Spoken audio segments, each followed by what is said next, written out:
Back when I was still single and dating around, I went on a few dates in the same weekend. The first one wasn't bad, but just wasn't a connection. I got home from that and got back on the dating apps and matched with someone new. After a bit of talking, we made tentative plans to meet up the next day for lunch. I suggested we go for tacos and she said that she had tacos the night before. I suggested barbecue and she said she wasn't in the mood. Foreshadowing, I then suggested that we just go to the farmer's market where there's plenty of options to eat. She agreed. She suggested that I pick her up, but I don't really like to do that on first dates, so I said we should just meet at the farmer's market. It was a Sunday in Nashville when we met up, and the traffic was bad, and it was a very hot day in August.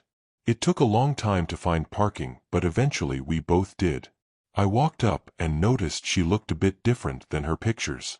Not a deal-breaker by any means, but admittedly put a sour taste in my mouth. She immediately started complaining about the traffic and parking. I kinda brushed it off and just wanted to have a nice time. We went inside and started looking at the options. I'm not a picky eater, so I was kinda letting her make the decision on where she wanted to eat while making suggestions here and there. She denied every suggestion. We walked around the entire place when I asked, "Anything calling out to you?" She replied with, "There was this barbecue place around the corner that looked good." I bit my tongue and said, "Sure, that sounds great." We got the food, I paid for it, and we sat down. We started talking, and the conversation was nice. It eventually came to a LUL, and she said, "What should we do next?" I offered that we go outside and look at all the vendors, so we did. We grabbed ice cream on the way out. The conversation was very one-sided when we were walking around, which seemed odd to me considering it flowed very well while we were eating. We got done walking around and looking at the vendors, and I was about to call it and go home, and she said, "What should we do next?" Against my better judgment, I agreed to keep it going as I had nothing going on that day and thought, what's the harm? We sat down and started brainstorming. I suggested a movie, and she said she wanted to do something more social. I suggested a vineyard that I know of that's pretty nice, and she said it was too hot for that. She said that she wanted to see live music, and I said, "Well, that sounds fun, but it's 2 p.m. on a Sunday, so the only place in town that would have live music would be Broadway, which is a touristy part of town that most locals try to avoid." She agreed that we shouldn't go to Broadway. We couldn't decide on plans, so she suggested we walk to a nearby bar and get a few drinks while we decided some more. I thought that sounded great, so we did. On the way there, she noticed a group of people in the park doing exercises and made the comment, "OMG, have you ever seen such small dick energy in your life?" Which put me back, and I said, "For exercising?" She said, "Yeah, it's just so desperate." I didn't know what to say, so I kinda just brushed it off and switched topics. We got to the bar and got drinks. Started talking, and again the conversation was good. Eventually it came to a LUL again, and she said once more, "So what's next?" I said, "Honestly, I don't know. I've made suggestions that you didn't like and music sounds nice, but it's not really an option." She seemed upset at my response, so she stopped talking altogether and stopped looking at me as well. I paid the tab and we started to leave.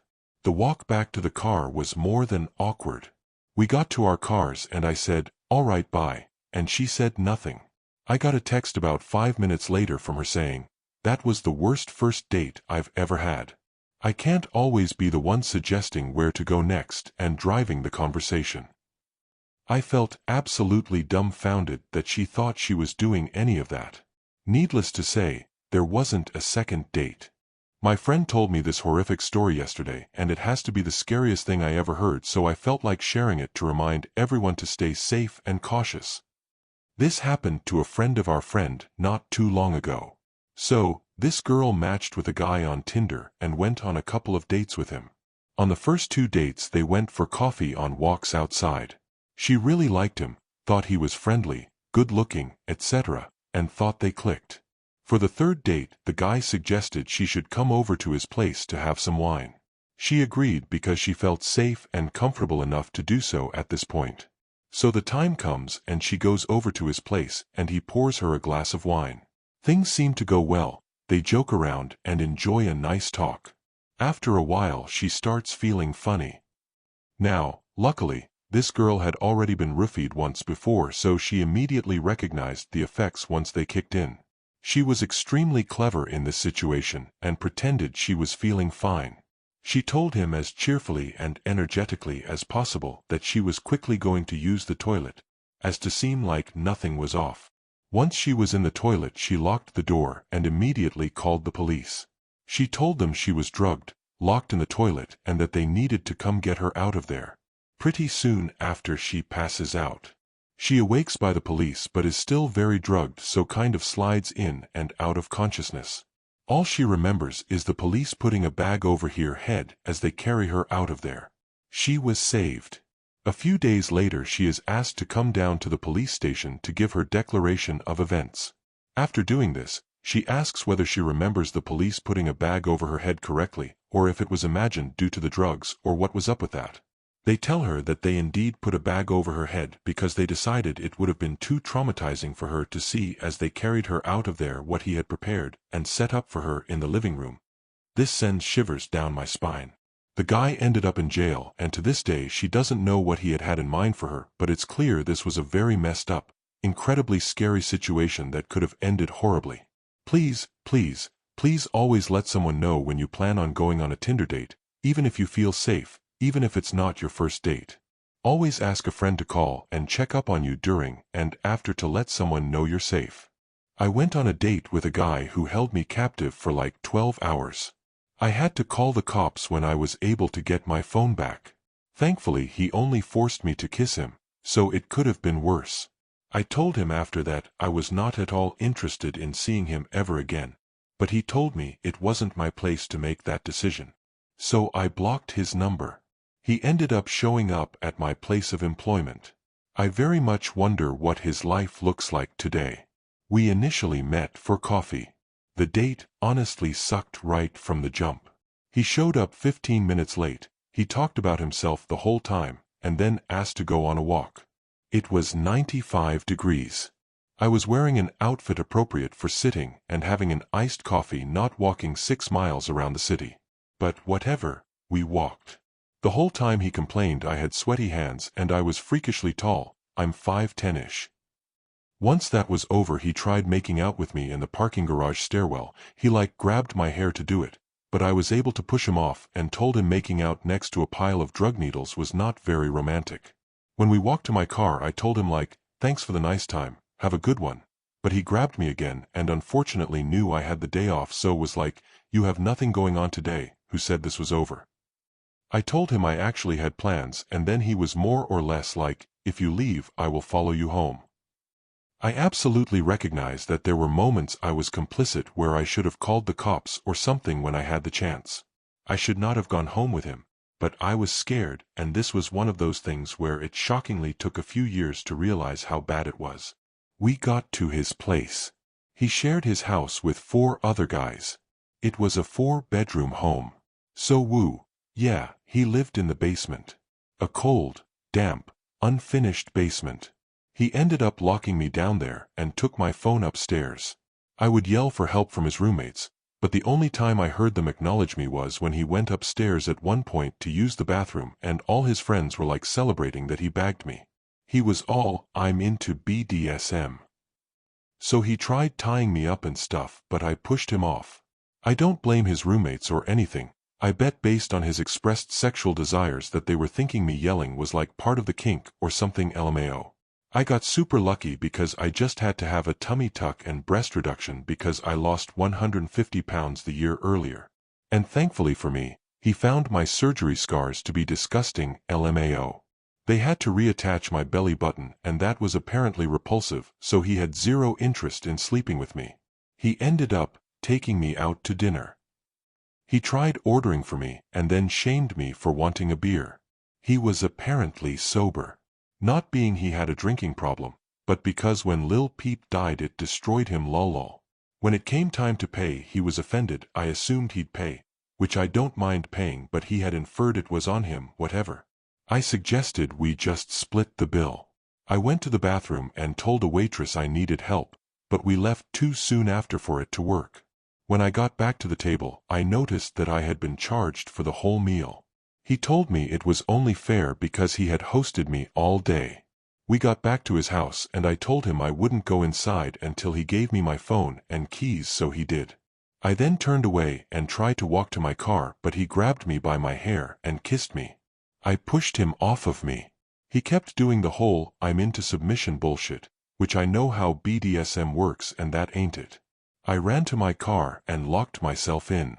He told me he would follow me home and alluded to hurting my family. So I called the cops. I don't have the best track record with cops. Sorry, not sorry. But they were pretty useless, but they did prevent him from getting in his car and following me due to their presence. I drove home, which took about an hour, and apparently that was longer than he liked, so he called me like 10 times. I was scared shitless and knew I needed to walk on eggshells the whole time. I definitely let him get away with a lot, but I firmly believe if I pushed him harder he'd push right back. So I was kind to him. Oh well. The next day, I apparently took too long to reply. So he showed up at my job. I never told him where I worked, but I had mentioned I worked retail and sold makeup. So he went around the mall looking for me. Security removed him and he ended up texting me telling me that was embarrassing and that he didn't think it would work out. He then blocked me on everything. It was awesome, LMAO. After talking for 2 weeks on Tinder and then over text, I agreed to go on a date with this guy. He told me he was 6 feet 7 inches and around 270 pounds. And I was like, okay, cool. So I was out of town but closer to his town at the time of the date, so he picked me up from the hotel I was staying at. And yeah, he was 6 feet 7 inches, but he was more like 400 pounds instead of 270. We had had good conversations the past 2 weeks, so I decided to just carry on with the date, because maybe he just had a broken scale. Anyways, he picked the restaurant and it was a melting pot, fondue-style restaurant where you cook the food at your table. Then he proceeded to order not just for him but for me as well, mains, sides, cocktails, etc. He ordered it all. I couldn't get a word in edgewise. When I'd say something he'd just cut me off, so I just stopped trying. While he was cooking some steak, one of his pieces fell off into the fondue and I may or may not have thought it was mine and forked it up and ate it. No lie. This dude started screaming at me, asking, "Did you eat my piece of steak?" loudly where everyone could hear. This went on for about 15 minutes, loudly yelling at me. I just kept saying, "No, of course not," over and over until the manager had to come over to ask him to stop or he'd be forced to leave. By this time we had had 3 cocktails each, all ordered by him, when he ordered a 4th for us because he was so pissed off he missed his last bite of steak. I declined a 4th cocktail saying I'd had enough and didn't want another one and that I had an early morning at work and we should probably be going soon. The waitress brings over the check and lays it down and he just sits there for a good 5 to 10 minutes just staring at me, not saying a word. He'd look at me, then at the bill, then back at me like he was expecting me to pay. And look, don't get me wrong, I'd have offered to pay at least my half and have even offered to pay the whole check before on a date. But this time when I didn't pick the place, what I ate, or even what I drank, I definitely wasn't offering to pay for this. The bill ended up being close to $300 and the whole time he kept muttering under his breath about how expensive I was and how he shouldn't have to pay since he didn't even get to eat all his food, his 1 bite of steak. He drove me back to my hotel and had the audacity to ask if I was going to let him come up to my room because he'd spent more on me than any other woman and that he expected something. I had to end up calling hotel security to escort him off the premises.